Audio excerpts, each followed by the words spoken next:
They built it to reach God, and God came down to stop them. But here is the question no one has ever dared to ask: what if we were right? What if the tower was never about arrogance, but about survival? Two sides, two truths, one decision that split all of humanity and echoes in every language spoken on this earth today.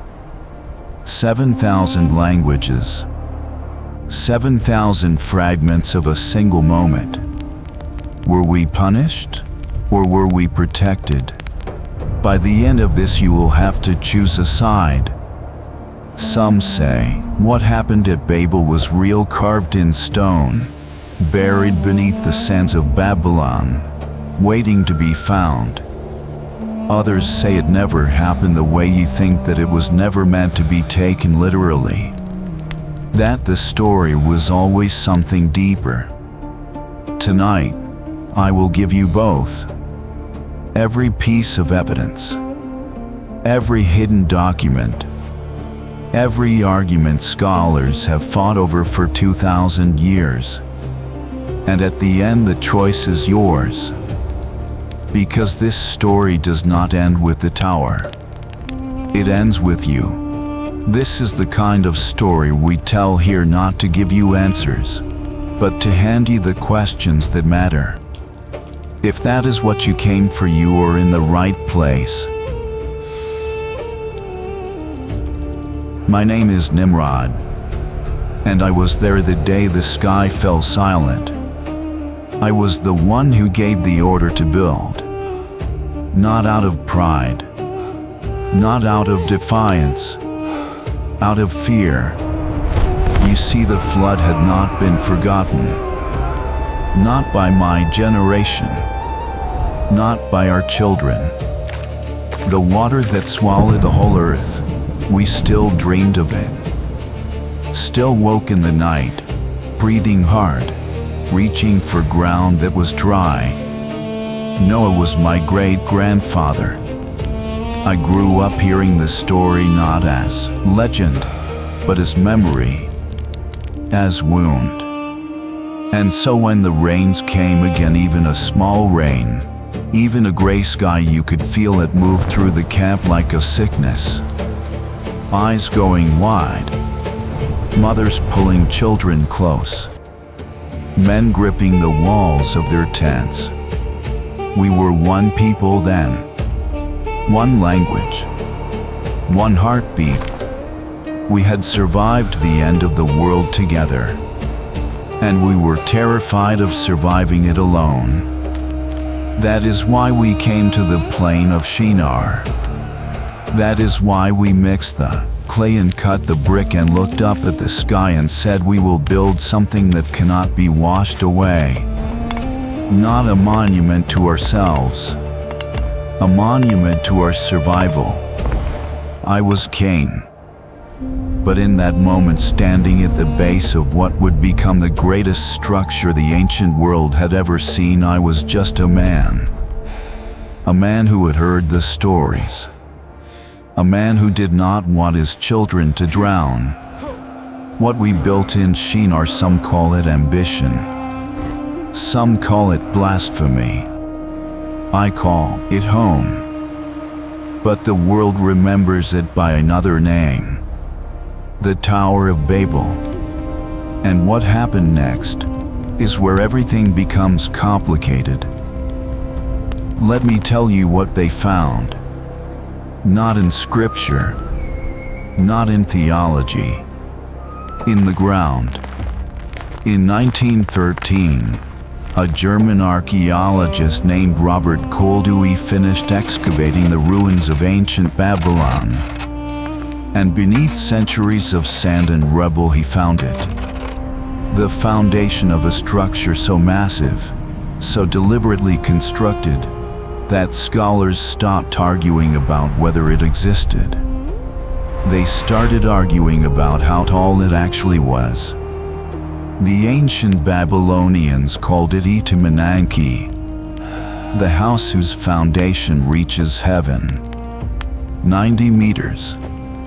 7 levels of fired brick and bitumen, the exact materials described in Genesis, chapter 11, verse 3. Brick instead of stone. Tar for mortar. Archaeologists pulled those exact bricks from the soil of Babylon. Think about what that means.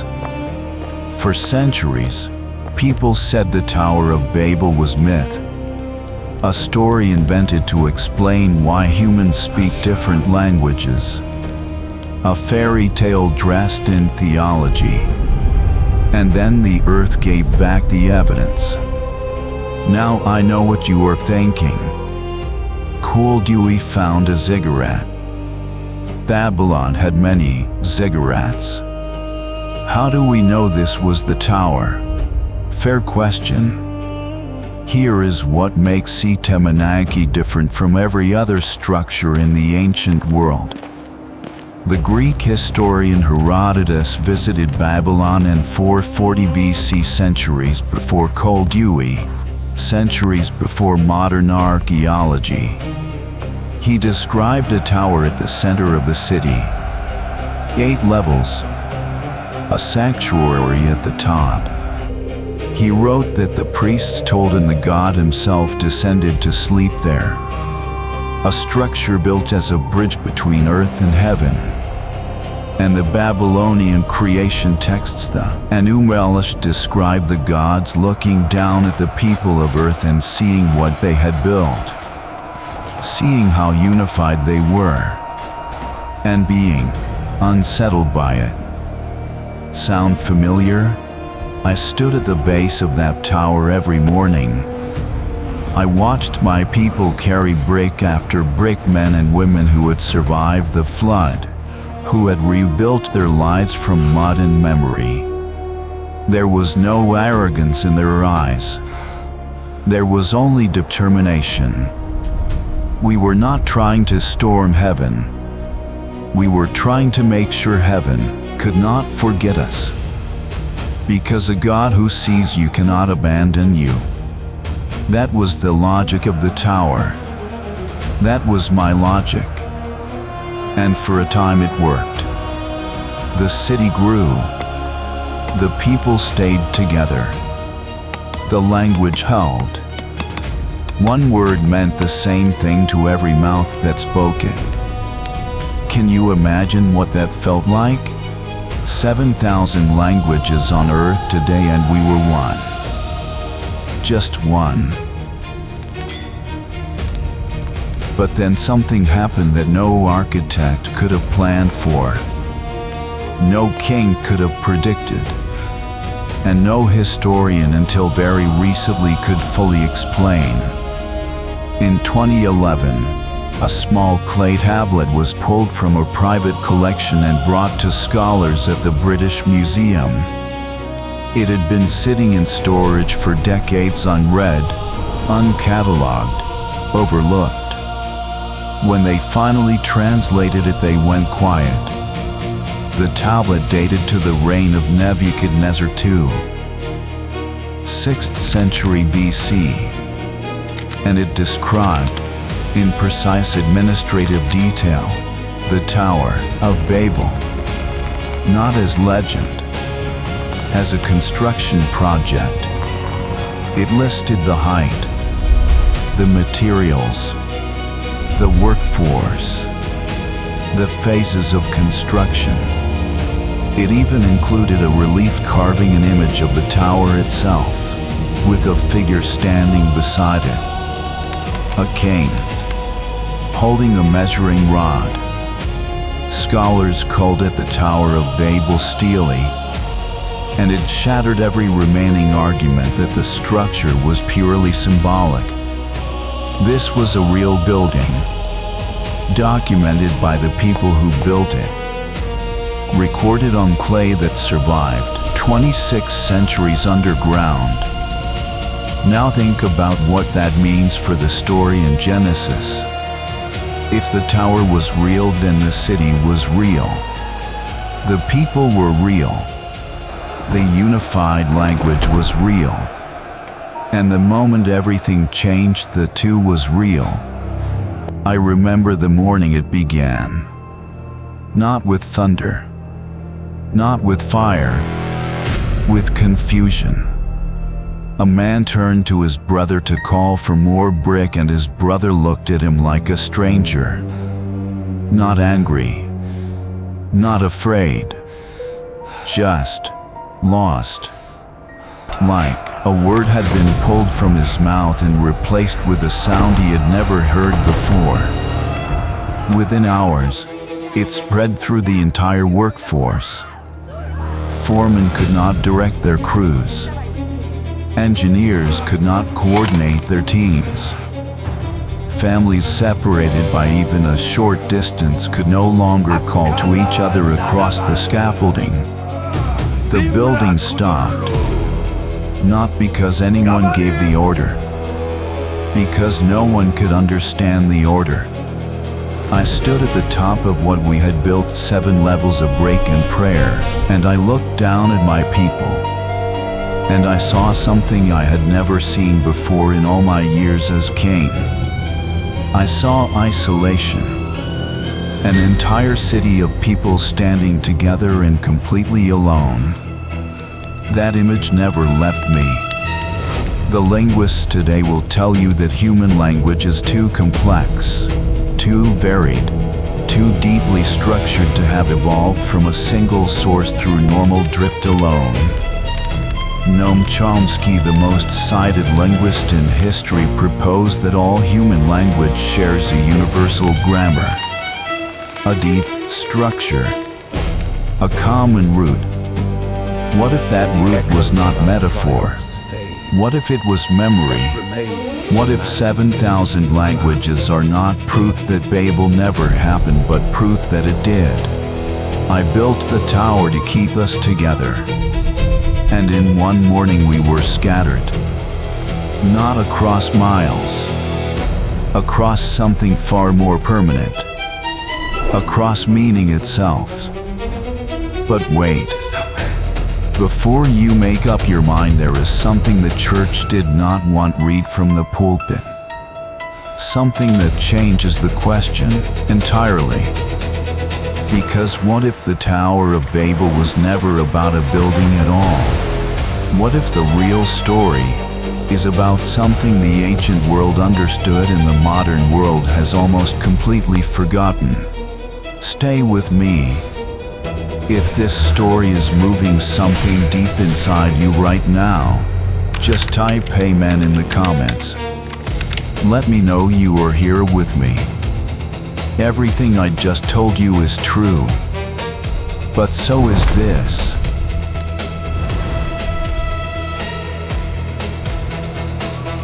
I need to stop and ask myself a question I have been avoiding.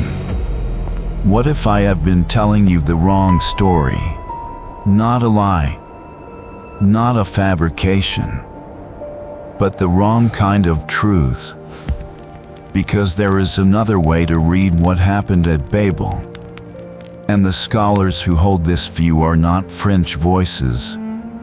They are not skeptics trying to tear down faith.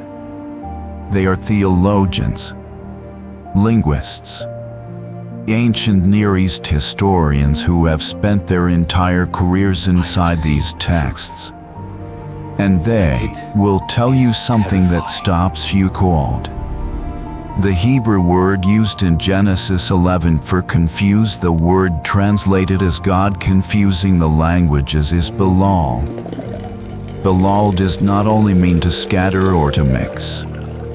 In its oldest usage it means to overflow, to flood, to pour out beyond containment, like water, like a story that cannot be held inside a single meaning. These scholars argue that the Tower of Babel was never written as a historical record.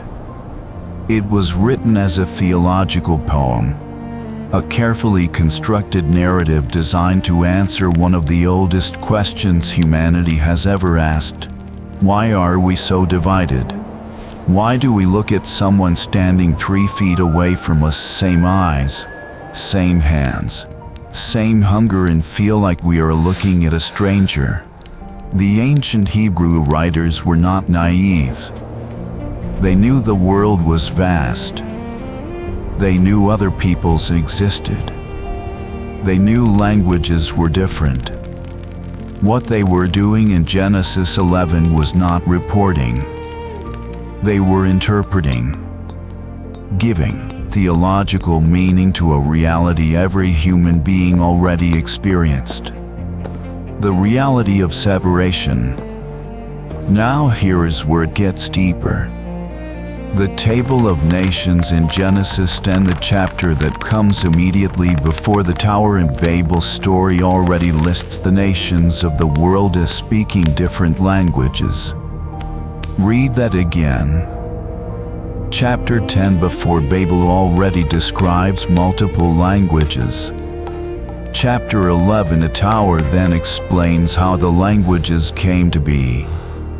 Chronologically, that makes no sense as a historical sequence, but as theology, it makes perfect sense, because the ancient Hebrew writers were not writing a timeline. They were writing a meditation, a spiraling reflection on human nature told in the way all great truth has always been told, through story. The scholar Walter Brueggemann, one of the most respected Old Testament theologians of the 20th century, argued that Babel is best understood not as punishment, but as dispersal. Not God destroying something, but God releasing something, spreading humanity across the earth, which was, if you read Genesis carefully, exactly what God had asked humanity to do from the very beginning. Be fruitful and multiply. Fill the earth. The tower was not a crime against heaven. On this reading, the tower was humanity refusing to fulfill its own calling, clinging together out of fear. My fear, if I am honest, instead of trusting the instruction to scatter, to spread, to fill every corner of this world with human life. And God's response was not anger. It was completion. Finishing what humanity could not bring itself to start. I think about that now. I think about the morning I stood at the top of our great tower and felt for the first time that we had built something that would make us untouchable, permanent, safe. And I wonder, was I building a monument to faith? Or was I building a monument to my own fear of loss? There is a difference. And it is the kind of difference that changes everything. Let me take you somewhere most people never look. Not to Babylon. Not to the ruins. To the linguistic slad. Because if the Tower in Babel is a metaphor, then the question becomes, where did 7,000 languages actually come from? And the answer is stranger and more beautiful than any single story could contain. Linguists today have traced the world's languages back to roughly 20 major language families: Proto-Indo-European, Sino-Tibetan, Afro-Asiatic, Niger-Congo, each family a river, each river flowing back toward a source.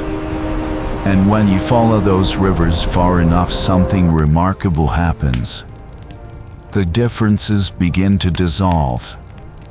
Not completely, not cleanly, but enough to suggest that human language in its deepest structure shares a common architecture, a grammar of the human mind that no culture invented, that every culture simply remembered. The anthropologist Daniel Leverett spent decades living among the Pira people of the Amazon, one of the most linguistically isolated communities on Earth. A people with no recorded contact with the ancient Near East. no Bible, no Genesis. And yet their language contains something that stunned the academic world. A structure of immediate experience of present reality so precise, so deliberate, that it mirrors what ancient Hebrew theologians described as the eternal present tense of God, separated by 10,000 miles, connected by something no migration pattern fully explains. What does that mean? I do not know. And I have been standing at the center of the story longer than any scholar. But here is what I keep coming back to.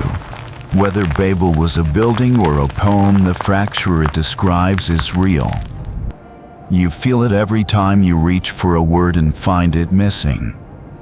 Every time you look at someone you love and realize there is a version of yourself you cannot translate for them. Every time a conversation ends and you are not sure if you were truly understood. That is Babel. Not the tower. Not the bricks. The gap. The unbridgeable, aching gap between one human mind and another. And maybe, just maybe, that gap was always the point. Maybe the diversity of language was never meant to be a wound. Maybe it was meant to be an invitation. To reach. To learn. Slowly now. To cross the distance. To build something more difficult than any tower. Understanding. I spent my life building upward, reaching for heaven with brick and bitumen and the sweat of 60,000 people. And perhaps what was always being asked of me, of all of us, was not to build up, but to build across, toward each other, across the gap, across the languages, across the fear. That is the question Babel leaves you with. Not did it happen, but what are you building? And who are you building it for? But before you answer that, there is one more thing. One discovery. One document. That neither side of this debate has been able to fully explain. And when you hear it, everything you thought you understood about this story will shift. Our people depends on Stay with me just a little longer.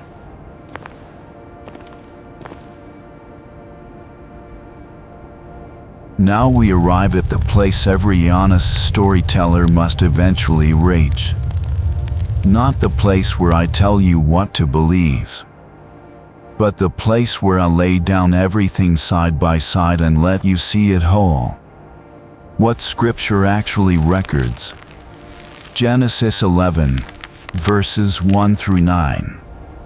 One people, one language, a plain in Shinar, bricks of fired clay, bitumen for mortar, a city, a tower, a decision by God to come down and see what was being built, a scattering, a confusion of tongues.